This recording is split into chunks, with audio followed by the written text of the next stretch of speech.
مرنے کے بعد اگر پتہ چلا کہ اللہ کا وجود نہیں ہے۔ ڈاکٹر ہریش کمار کا مسلمان ہونے کا واقعہ۔ ہریش کمار، جس کو بڑے بڑے جید علماء کرام مسلمان نہ کر سکے، لیکن ایک معمولی سبزی فروش کی ایک بات نے ڈاکٹر ہریش کمار کو مسلمان ہونے پر مجبور کر دیا۔ آئیے دیکھتے ہیں کہ اس سبزی فروش نے کیا ایسی بات کی کہ ہریش کمار مسلمان ہو گیا۔ بسم اللہ الرحمن الرحیم۔ السلام علیکم رحمۃ اللہ وبرکاتہ۔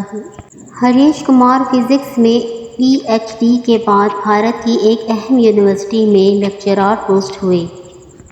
ہندو دھرم سے پہلے ہی متنفر تھے۔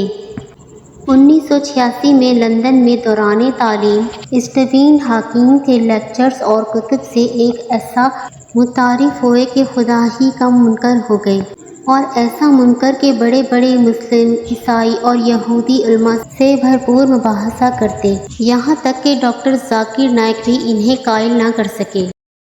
ڈاکٹر صاحب بتاتے ہیں کہ 2005 میں چھٹی کے دن ایک صبح مسلم سبزی فروش نے بیل دی۔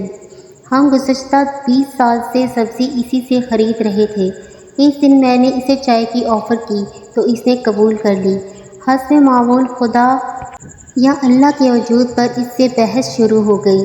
30 منٹ کی گفتگو سے معلوم ہوا وہ سیدھے سادے مسلمان ہیں جو 5 وقت کی نماز پڑھتے ہیں۔ وہ سبزی فروش سودے میں بہت ہی صاف گو اور ایماندار تھا، مناسب دام میں بیچتا تھا۔ آخر چلتے ہوئے اس نے ایک ایسی بات کہی جس نے میری زندگی ہی بدل دی۔ وہ کیا تھی؟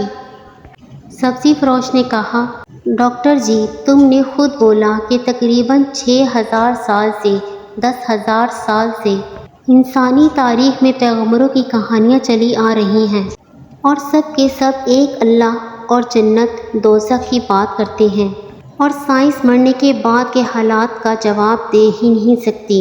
تو اب 2 ہی امکانات ہیں، یا تو پھر اللہ کا وجود نہیں ہے، اور یا پھر اللہ ہے۔ اگر تو اللہ کا وجود نہ ہوا تو مرنے کے بعد ہم دونوں برابر ہوں گے، لیکن اگر آگے جا کر اللہ موجود ہوا تو آپ تو پکڑے جائیں گے۔ دونوں صورتوں میں فائدے میں کون ہوا، آپ خود ہی فیصلہ کر لینا۔ اس لیے بہتر یہ ہے کہ اللہ کو مان لیں اور ان کے کہنے پر چلیں۔ اس کا قرآن تو انسان کو سیدھی راہ پر چلنے کا کہتا ہے۔ سبزی فروش یہ کہہ کر چلا گیا۔ ڈاکٹر صاحب کہتے ہیں کہ میں نے ساری زندگی امکان، لیکن اس کے جانے کے بعد سوچا کہ اس پرابیبلٹی کی طرف تو کبھی دھیان ہی نہیں گیا۔ دونوں صورتوں میں اللہ کو ماننے والا فائدے میں ہے۔ قصہ مختصر۔ اس سوچ کے بعد خیال آیا کہ کون سا آسمانی مذہب بہتر ہے۔ مذہب کا علم تو مجھے پہلے ہی کافی تھا۔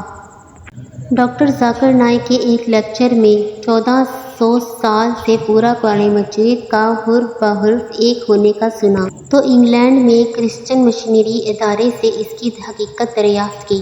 سب نے اس بات کی تصدیق کی۔ الحمدللہ آج مجھے اور میرے سارے گھر کو مسلمان ہوئے 15 سال ہو گئے۔ میں اسلامی تعلیمات کے لیے کریلا شفٹ ہو گیا۔ میری 3 بیٹیاں حافظ قرآن ہیں، اور اللہ کریم نے میری زندگی ہی بدل دی۔ لیکن اس سبزی والے عبدالاحد سے دوبارہ ملاقات نہ ہو سکی، لیکن میں نے قبول اسلام کے بعد اپنا نام بھی عبدالاحد رکھا، کیونکہ وہ ایک سچا مسلمان تھا۔ اس تحریر سے معلوم ہوتا ہے کہ اللہ پاک جس انسان کو چن لیتا ہے، اللہ پاک اسے ہدایت کی نعمت سے نوازتے ہیں۔ دوستو، ویڈیو پسند آئی تو لائک اور سبسکرائب کر دیں۔